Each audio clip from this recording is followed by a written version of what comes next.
ناظرین آداب، آواز دی وائس کی خاص پیشکش ہم ہندوستانی مسلمان میں ڈاکٹر حفیظ الرحمان آپ کا سواگت کرتا ہوں، آپ کا استقبال کرتا ہوں۔ آج ہماری گفتگو کا موضوع ہے ہندوستان کی شان، جنت نشان وادی کشمیر۔ آج ہم کشمیر کے حوالے سے گفتگو کریں گے۔ جب بھی کشمیر کا ذکر آتا ہے تو فارسی کا مشہور شعر، جس کو حضرت امیر خسرو کی طرف بھی منسوب کیا جاتا ہے، جبکہ تحقیق یہ بتاتی ہے کہ وہ حضرت امیر خسرو نہیں بلکہ دوسرے شاعر کا کہا ہوا شعر ہے، اور وہ شعر ہے: اگر فردوس بر روئے زمین است،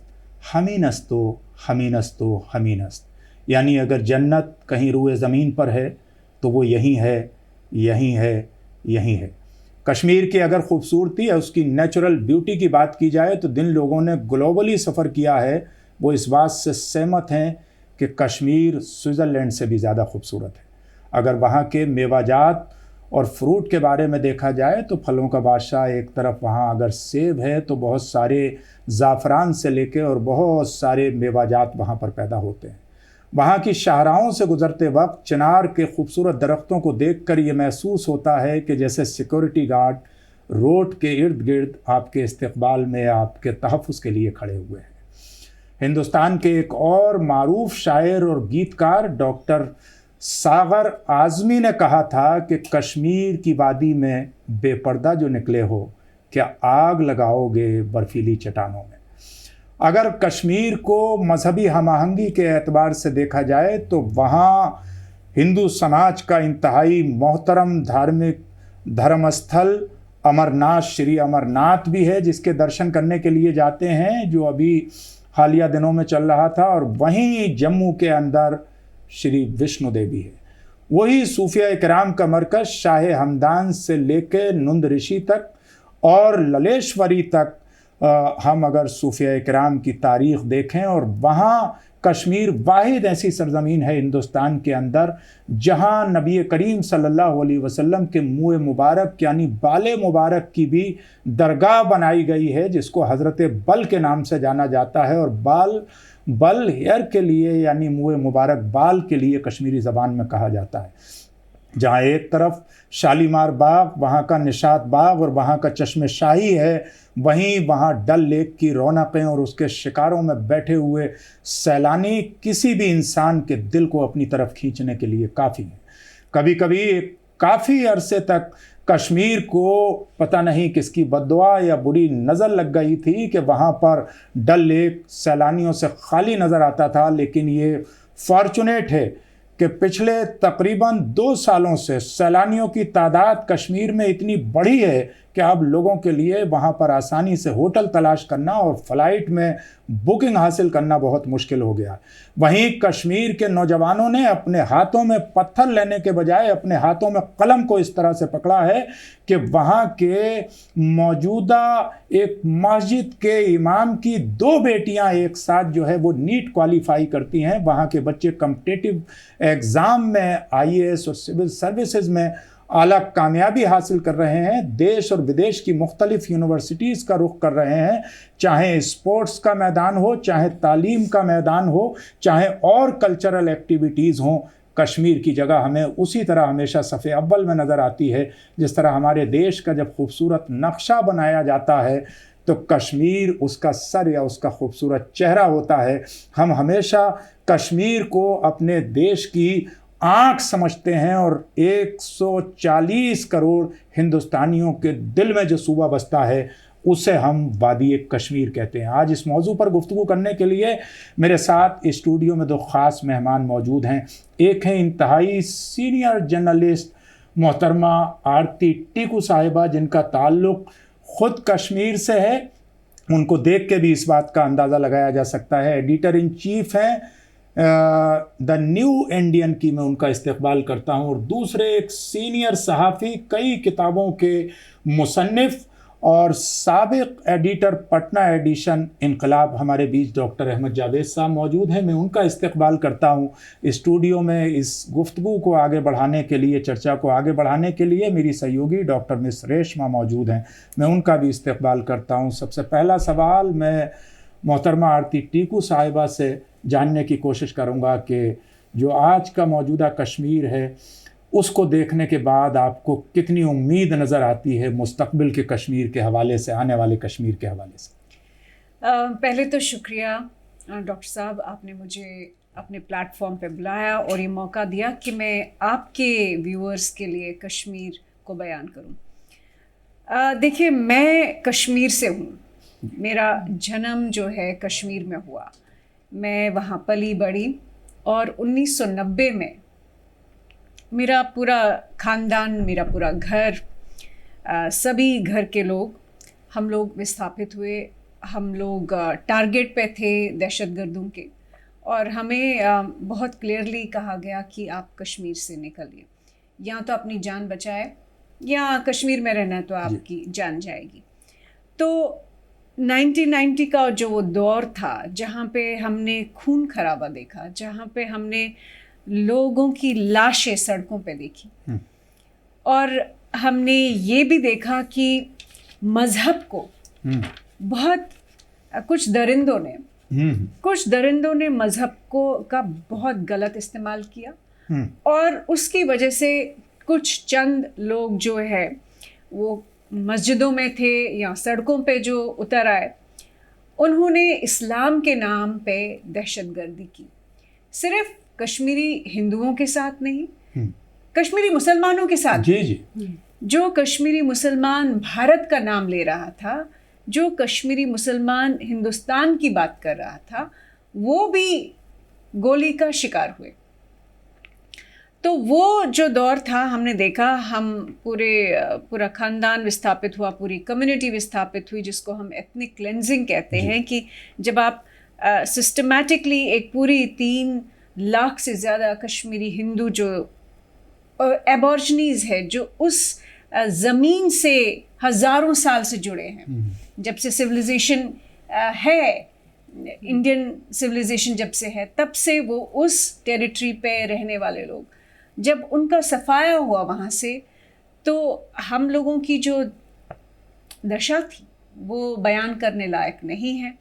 ہم لوگوں نے ایک بہت لمبا عرصہ، میرے گھر والوں نے، میرے بھائی بہن، پورا جو خاندان تھا، ہم آدھے ریفیوجی کیمپس میں بڑھ گئے اور آدھے ہم بالکل جھگی جھوپڑیوں میں رہ رہے تھے۔ بہت محنت کر کے کہیں پہنچے، اور جب میں بڑی ہوئی تو میں نے اپنی مرضی سے جرنلزم کا راستہ چنا، کیونکہ میں جاننا چاہتی تھی کہ ہوا کیا ہے ہمارے ساتھ۔ میں جاننا چاہتی تھی کہ کیا کشمیر کا کیا ایک ایسا اتہاس تھا، اور کون سے یہ لوگ تھے جنہوں نے یہ دہشت گردی کا راستہ چنا۔ تو میں واپس گئی، اور ایز اے جرنلسٹ میں نے کشمیر کو دیکھا، جب میں صرف 21-22 سال کی لڑکی تھی، اور اکیلے کشمیر میں سڑکیں چھان ماری، گلیاں چھان ماری، اپنا نام نہیں کہتی تھی، نام نہیں بولتی تھی، کیونکہ ٹارگیٹ پہ تھے، اس لیے چپ چاپ کر کے بس اپنا کام کرتی تھی۔ میں بھارت کے سب سے بڑے جو اخبار ہے ان کے ساتھ میں نے کام کیا ہے، 23 سال کا میرا ورک ایکسپیرینس ہے۔ تو میں نے آپ کو یہ کیوں سب بتایا، اس لیے بتا رہی ہوں کیونکہ ایک کشمیری ہندو کے ناطے، ایک جرنلسٹ کے ناطے میں نے کشمیر کو دیکھا ہے۔ تو یہ جب دونوں جو 2 الگ میں کہوں گی اینٹیٹیز ہے، اس کے نظریے سے میں اگر کہوں کہ کشمیر کتنا بدلا ہے، جو آپ پوچھ رہے ہیں مجھ سے سوال، تو میں کہوں گی کہ ایک بہت ڈراسٹک چینج آیا ہے۔ بے شک، کیونکہ میں نے دہشت گردی بھی دیکھی، میں نے وستھاپن بھی دیکھا، میں واپس جرنلسٹ گئی، اور میں نے وہاں کے لوگوں سے باتیں کی، وہاں کے لوگوں سے گل مل گئی، اور ان کے ساتھ جو ہو رہا تھا 1990 کے بعد، وہ بھی سمجھنے کی کوشش کی۔ اور میں یہ کہہ سکتی ہوں، آپ کو دھاوے کے ساتھ کہہ سکتی ہوں کہ آج 2019 5 اگست کو جو اس سرکار نے، یہ کوئی بھی سرکار ہو سکتی تھی، اس سرکار نے، بھارت کی سرکار نے 2019 5 اگست کو جو فیصلہ کیا 370 کو ہٹانے کا یا رد کرنے کا، اس کی وجہ سے ایک الگ ہی ماحول ہوا ہے۔ وہ کیسے؟ 2019 سے پہلے میں لگاتار ایز اے جرنلسٹ جاتی رہی اور لگاتار یہ دیکھتی رہی کہ کچھ بالکل چھوٹے چھوٹے بچے سڑکوں پہ آ جاتے تھے، پتھر بازی چلتی تھی، گولیاں چلتی تھی، دونوں طرف سے پھر کلیشز ہوتے تھے، اور اس میں وہ بچے جن کو معلوم ہی نہیں ہے کہ ان کو کون استعمال کر رہا ہے، صحیح، وہ لڑکے جن کو معلوم ہی نہیں ہے کہ یہ کھیل کیا ہے، اس میں کون کون سی طاقتیں شامل ہے، اس میں بڑی جو گیم ہے، جو گلوبل لیول کی گیم ہے وہ کیا ہے، تو وہ لڑکے جو اترتے تھے سڑکوں پہ، کچھ اس میں 500 روپے کے لیے بھی جاتے تھے اور کچھ اس میں آئیڈیالوجیکلی جو اپنے آپ کو مانتے تھے کہ وہ اسلام کے چیمپئنس ہیں اس کی وجہ سے بھی جاتے تھے، اور بہت میں کہوں گی بے گناہ لوگ بھی مرے ہیں، جی صحیح، اور اس کی وہ سب جب میں نے دیکھا اور میں لگاتار لکھتی آ رہی تھی کہ یہ بہت غلط ہو رہا ہے، یہ بند ہونا چاہیے. ایک کانفلکٹ انڈسٹری پیدا ہو گئی تھی کشمیر میں 1990 سے لے کر 2019 تک، جس کانفلکٹ انڈسٹری کا بالکل ایک ہی مقصد تھا کہ یہ کانفلکٹ چلتا رہے. اس میں کئی سارے لوگوں نے بہت پیسہ کمایا، بہت پیسہ کمایا. غریب کا بچہ جس کو کچھ معلوم نہیں ہے، جس کے پاس کھانے کو نہیں ہے، وہ دہشت گرد بنا. اس کو بنانے کے جو سسٹم تھا وہ استعمال ہوا، اور اس کی وجہ سے میں کہوں گی کہ بہت زیادہ میں کہوں گی نقصان ہوا. کشمیری ہندوؤں کا تو ہوا ہی، ہم لوگوں کا تو نرسنگھار ہوا، ایتھنک کلینسنگ، لیکن کشمیری مسلمان جن کو واقعی نہیں معلوم تھا کہ کیا ہو رہا ہے، لیکن کئی سارے کشمیری مسلمان جنہوں نے بڑے بڑے بنگلے بنائے، جنہوں نے اپنے بچوں کو یونائٹڈ اسٹیٹس بھیجا، یونائٹڈ کنگڈم بھیجا، ان کے بچے کشمیر میں نہیں رہے، وہ اپنی زندگیاں باہر انہوں نے بسائی. اور یہی لوگ جن کے بچے وہاں نہیں رہے، یہی لوگ لگاتار کہتے رہے کہ کشمیر آزادی، کشمیر پاکستان، اور کشمیر پاکستان سے رشتہ کیا، لا الہ الا اللہ. تو یہ سارے ہی لوگ جو ہے انہوں نے وہ کانفلکٹ انڈسٹری کو زندہ رکھا. ڈاکٹر صاحب، میں ایک چیز یہ کشمیر کے بارے میں جب ہم بات کرتے ہیں، پچھلے کچھ وقت پہلے میں نے اس پہ ایک شو کیا تھا، تو یہ پایا کہ جتنی خدمات وہاں ہندو، اسپیشلی برہمن، جو کشمیری برہمن ہیں، انہوں نے کمال پیدا کیا فارسی زبان کے پروموشن میں، بڑے بڑے اسکالر فارسی کے ہوئے. اسی طرح وہاں کے جو مسلمز ہیں انہوں نے سنسکرت میں کمال پیدا کیا. یعنی اگر ریئل انٹرفیتھ کہیں پر دیکھنا ہو تو وہ کشمیر میں ایگزسٹ کرتا تھا. اگر ریئل کہیں ہارمنی دیکھنا ہو، اگر صوفیزم کہیں دیکھنا ہو، تو آپ دیکھیے کہ وہاں نند رشی اگر اپنا نام نور الدین رکھ لیتے ہیں، لیکن ان کے نام سے سلسلہ رشیان چلتا ہے. یہ پوری دنیا میں ایکسیپشن ہے کہ انہوں نے ٹائٹل نہیں بدلے. میجورٹی مسلم ہونے کے باوجود بھی ان پہ سکھوں نے راج کیا یا ڈوگرا نے راج کیا، جب بھی انہوں نے کہیں یہ آواز نہیں اٹھائی کہ یہاں مسلمز کا راج ہونا چاہیے. یہ ایسی سرزمین جس کو منی ایران بھی کہا جاتا ہے، اور جو صوفیہ کی سرزمین کہی جاتی ہے، جہاں ایک سروے ہوا تھا نرسمہا راؤ جب پرائم منسٹر تھے ان کے زمانے میں، تو انہوں نے کہا کہ بھئی مور دین 80% تو صوفی تھاٹ کے لوگ ہیں ہی مسلمس میں انڈیا میں، لیکن کشمیر میں تو مور دین 90%. تو یہ نریٹو آخر ایک دم اچانک کیسے بنا تھا ڈاکٹر صاحب؟ جو ایک دم نہیں، اس میں جو کشمیر جو ہے وہ صدیوں سے انسانی المیہ ایک بحران کی علامت ہے. ایک طرف تو کشمیر اور کشمیر کے لوگ صدیوں سے امن پسند ہیں، صوفی تھاٹ کے ماننے والے ہیں، ہندو بودھ کا مرکز، بودھ تہذیب کا وہ مرکز رہی ہے وہ سرزمین. دوسری طرف اس میں بیچ کے زمانے میں اگر وہاں شاکت شیوائت ہندو وہاں پہنچے تو وہ بھی وہاں جا کے تقریباً ویشنو ہو گئے. وہاں یہ عالم رہا ہے بہت پہلے نہیں، ہمارے زمانے میں بھی کہ کشمیری دلی میں مجھے ملا تو انہوں نے کہا کہ ہم تو مرغ بھی ذبح نہیں کرتے تھے اس لیے کہ خون نہیں دیکھ سکتے تھے، یہ حالت تھی، اور باقی بڑے جانور تو وہاں ذبح ہوتے ہی نہیں تھے، مسلمان نہیں کرتے تھے بڑے جانور، قربانی بھی وہ چھوٹے جانوروں کا برائے نام کرتے تھے، چونکہ وہ 4 اور 10 قربانیوں کا وہاں رواج نہیں ہے، ایک خاندان میں ایک قربانی کرتے ہیں، یہی عام رائج ہے وہاں۔ تو وہ ایک طرف یہ تھا کہ ہر طرف امن ہی امن، اس کو سید علی ہمدانی اپنے ساتھ 700 یا 900 ہنرمندوں کو لے کر وسط ایشیا سے آئے، اور اس سرزمین کو اس وقت وہ اتنی آباد سرزمین بھی نہیں تھی، اس سرزمین کو ہنرمندوں کی سرزمین بنائی۔ آپ وہاں کا انسان آرٹ اینڈ کرافٹ جو ہے وہ ساری دنیا میں اس کی چرچا ہے، اس کا اعتراف ہے، اس کے سامنے لوگ سر جھکاتے ہیں۔ ایک طرف تو یہ، لیکن دوسری طرف وہاں بار بار یہی ہوتا رہا ہے جو ہم اب تک دیکھتے رہے ہیں۔ مثال کے طور پر ماضی میں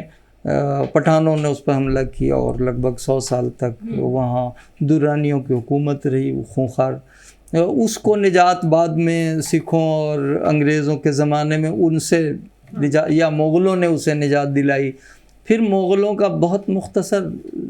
دور رہا، اب اس کے بعد وہاں سکھ گئے، مہاراجہ رنجیت سنگھ کی فوج گئی، پھر ظاہر ہے کہ یہ سب کلیش کے زمانے ہیں، لیکن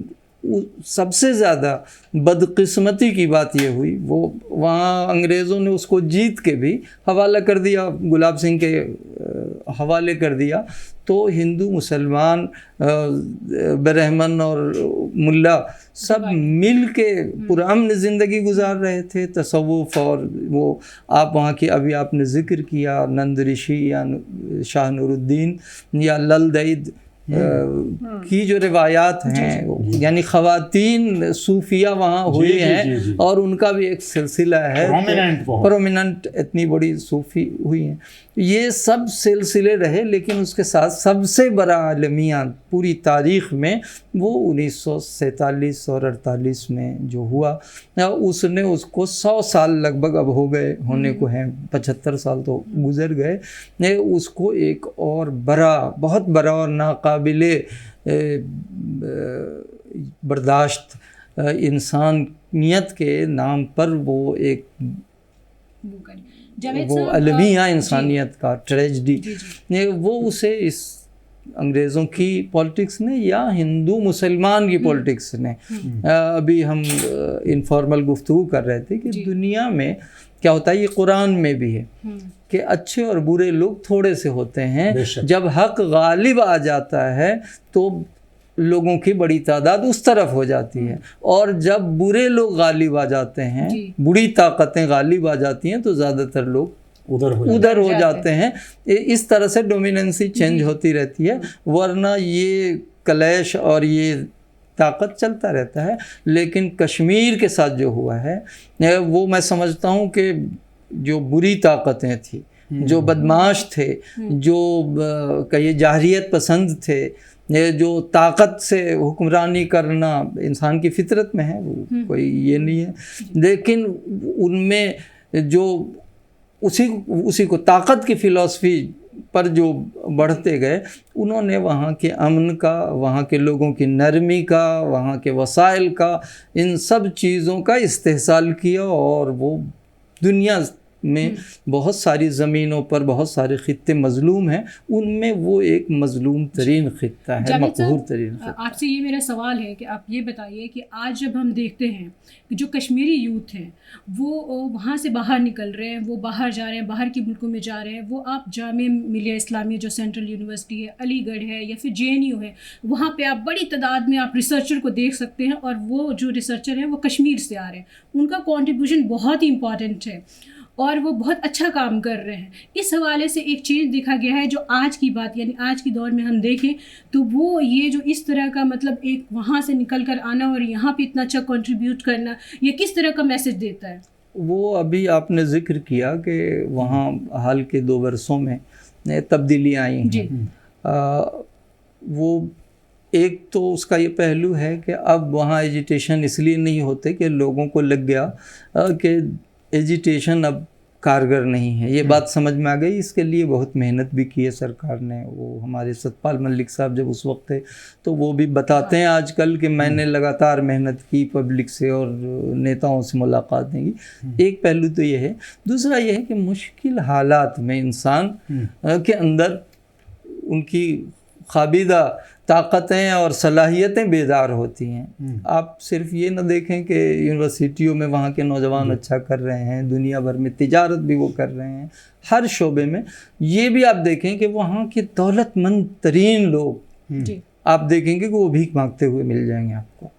خاص طور سے ہندوستان کی جو صورتحال ہے اس میں جو عوام کے اندر جو آج کل ہندو مسلم کنفلکٹ پیدا ہوا ہے, یا کشمیریوں کے لیے جو ہندوستان میں نفرت پیدا ہوئے ہیں, اس صورت میں میں نے تجربہ کیا ہے. آپ نے ذکر کیا کہ میں پٹنہ میں تھا 10 سال, تو حال کے آخری کے 3-4 سالوں میں ہم نے دیکھا جب وہاں سیلاب آیا تھا تو بڑے دولت مند جن کے باغات تھے بگہوں میں,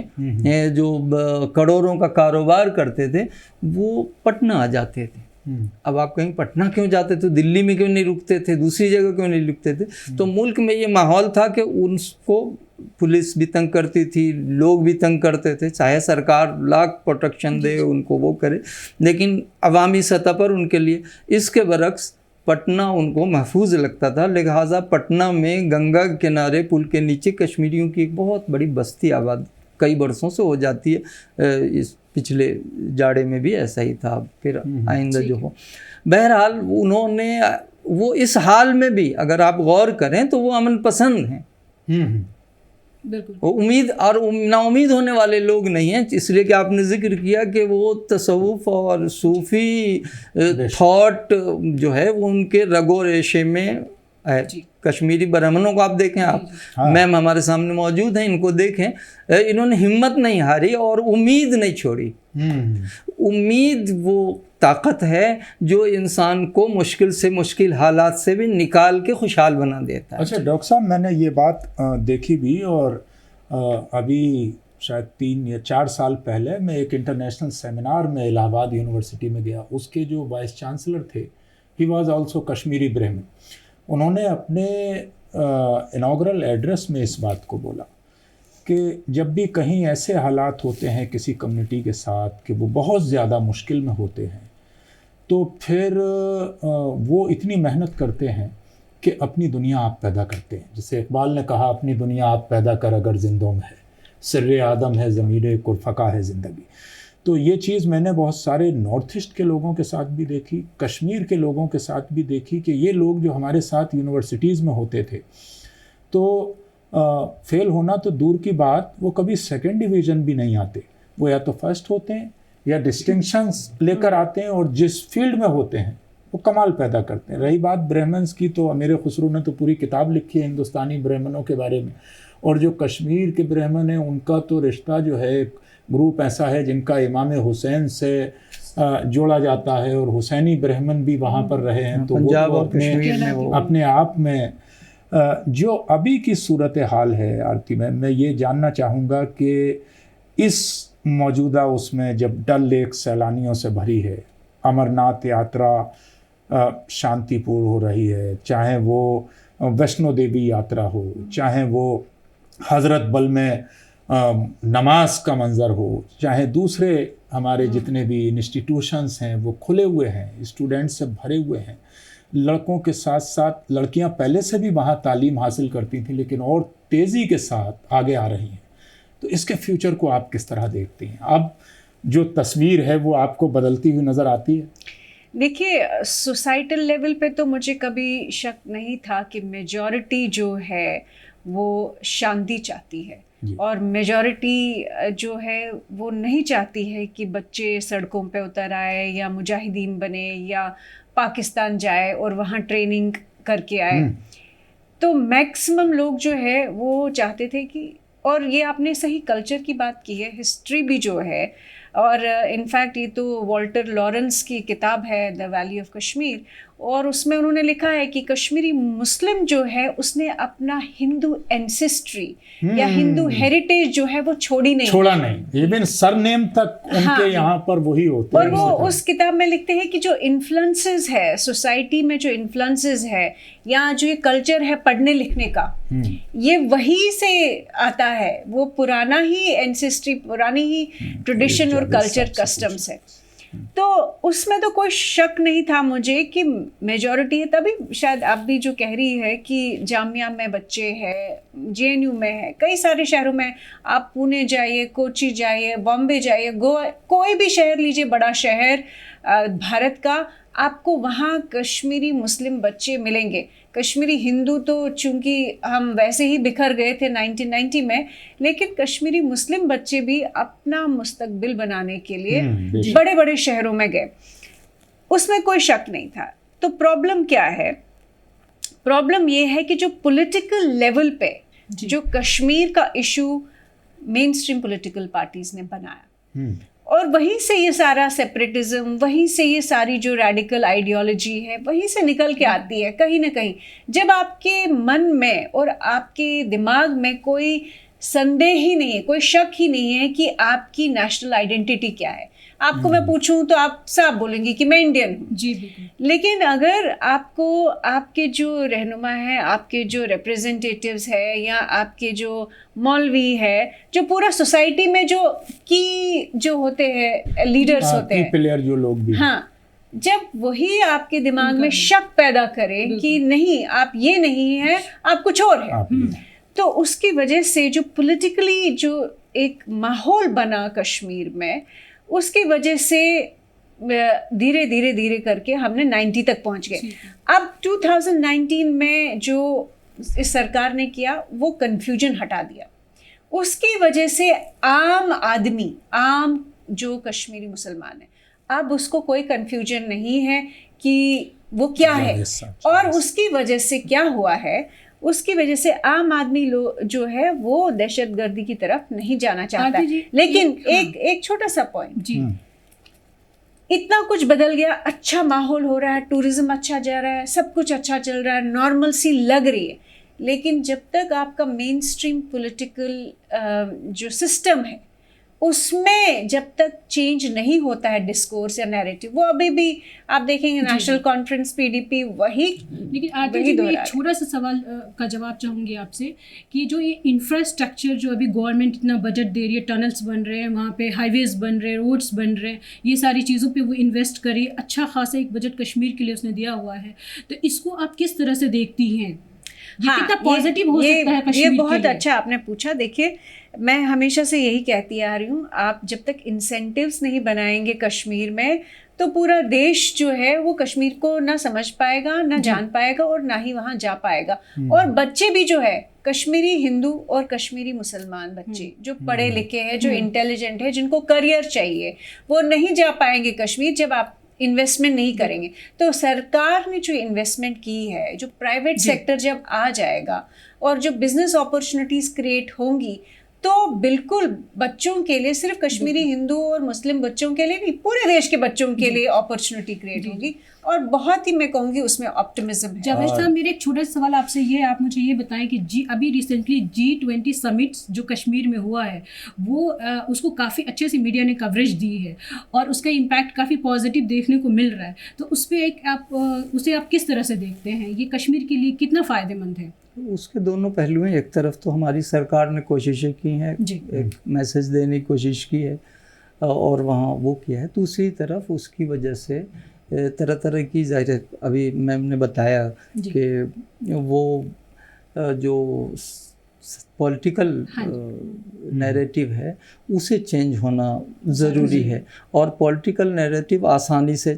چینج نہیں ہوتا ہے اور نہ ہو رہا ہے، وہاں سازشیں بھی اتنی سرگرم ہیں۔ آپ دیکھیں گے کہ چین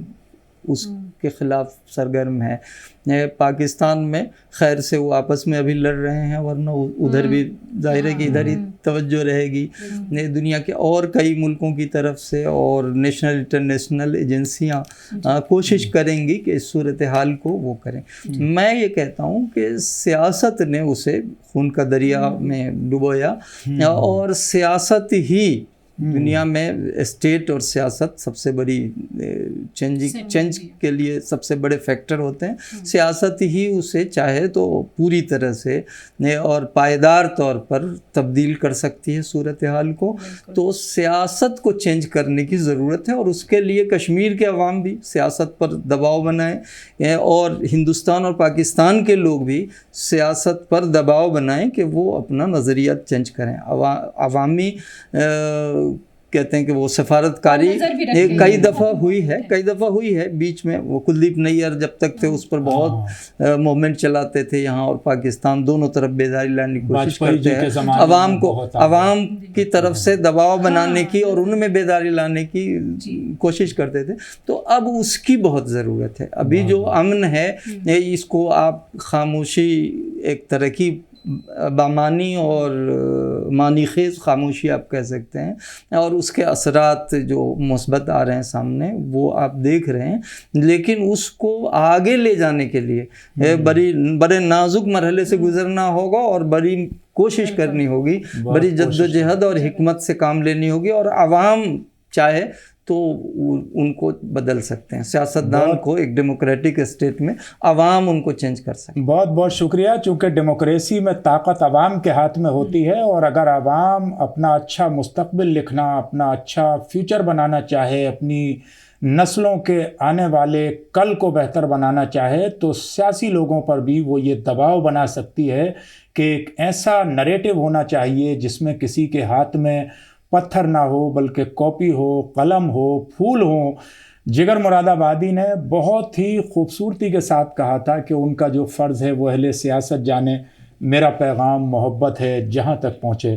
ہم یہ دعا کرتے ہیں آج کشمیر کے موجودہ منظرنامے کو دیکھتے ہوئے کہ اب کبھی کشمیر کو کسی کی نظر نہ لگے، کبھی کوئی یہ نہ دعویٰ کر سکے کہ ہمیں یہاں سے نکالا گیا تھا، بلکہ اس زمین پہ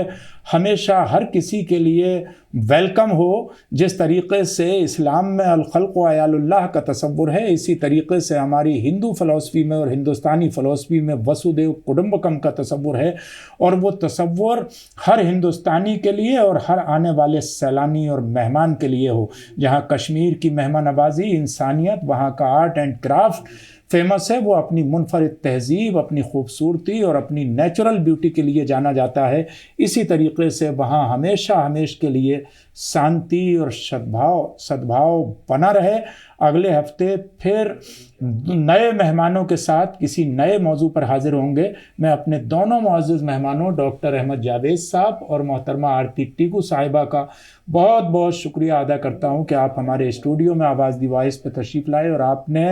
کشمیر کے بارے میں کھلی بات کی. مجھے امید ہے کہ اس کو دیکھنے کے بعد ہمارے نوجوان آنے والے وقت میں اپنا بھوش، اپنا فیوچر، اپنا مستقبل خود بنانے کی کوشش کریں گے. ساتھ ہی ساتھ اسٹوڈیو میں موجود اپنی سہیوگی ڈاکٹر ریشما کا بھی شکر گزار ہوں. اگلے ہفتے پھر نئے مہمانوں کے ساتھ کسی نئے موضوع پر ملیں گے. تب تک کے لیے اجازت دیجیے. بہت بہت شکریہ.